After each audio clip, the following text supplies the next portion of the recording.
पाटन थाना क्षेत्र के खमदेही गोलीकांड मामले में नया मोड़ सामने आया है। ग्राम खमदेही निवासी किसान राम नारायण पटेल ने पुलिस अधीक्षक को आवेदन सौंपकर मामले की निष्पक्ष जांच की मांग की है। उन्होंने आरोप लगाया कि उन्हें साजिशन मामले में फंसाया जा रहा है, जबकि घटना से उनका कोई संबंध नहीं है। आवेदन में किसान ने बताया कि उनकी भूमि को लेकर दीवानी विवाद न्यायालय में विचाराधीन है। उन्होंने आरोप लगाया कि पूर्व में कुछ लोगों ने उनकी जमीन पर कब्जे का प्रयास किया था, जिसकी शिकायत उन्होंने पाटन थाने में की थी। किसान का कहना है कि 30 मई को मीडिया के माध्यम से उन्हें अपने खिलाफ गोली चलने की शिकायत दर्ज होने की जानकारी मिली।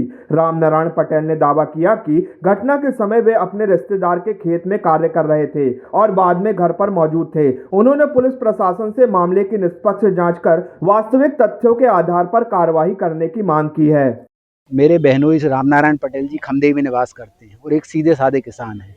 उनके ऊपर एक धर्मेंद्र रेकवार है खमदेही का, उसने एक झूठी गोली चलाने का केस दर्ज किया है।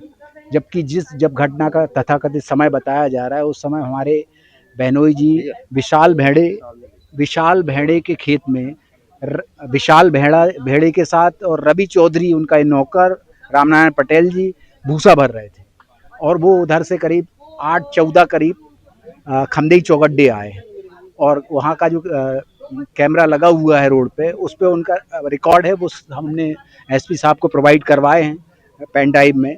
और सर से निष्पक्ष जांच करने की क्या कोई दुश्मनी है, क्या वजह है? एक संग्राम सिंह करके हैं बंदा, वो उसका नौकर है और संग्राम सिंह हमारे बहनोई जी की जमीन पे कब्जा करने आया था 21/6/25 को, जिसकी लिखित शिकायत हमने पाटन थाने में दर्ज कराई।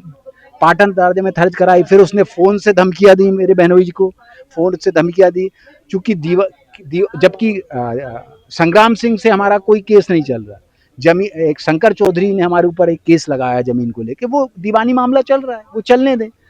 अब उस खेत पे कब्जा करने ये 21/6/25 को संग्राम सिंह इसी धर्मेंद्र रेकवार के साथ आया था। तो संग्राम सिंह का चूँकि नौकर है, तो हमने संग्राम सिंह की वहाँ बहनोई जी ने लिखित शिकायत पाटन में की थी। मेरे पिताजी के ऊपर गांव के ही एक आदमी ने झूठा आरोप लगाया है। हमारे गांव के उप सरपंच जो है संग्राम सिंह, वो पूर्व में भी हमारे खेतों पर कब्जा करने के लिए आ चुके हैं। इसको लेकर हमने 1 साल पहले पाटन थाने में भी FIR दर्ज कराई थी। अभी वो फिर से उनका ही आदमी हम पर एक झूठा इल्ज़ाम लगा रहा है कि हमने उसको गोली मारी है, जबकि उस समय जब ये घटना घटित हुई मेरे पिताजी वहाँ पर थे ही भी नहीं। वो हमारे भैया के दूसरे खेत में जाके भूसा भरवा रहे थे और वो जब वापस आए तब हमें मीडिया के द्वारा ये सूचना मिली कि ये आदमी हमारा झूठा नाम ले रहा है। तो उसी की हम यहाँ पर एडिशनल एसपी साहब को ज्ञापन देने के लिए आए थे, ताकि इस मामले की निष्पक्ष जांच हो। क्या आश्वासन दिया गया है? उन्होंने बोला है कि इस जो भी घटना है इसकी तह तक जाया जाएगा और जो भी सच्चाई है उसको बाहर निकाला जाएगा।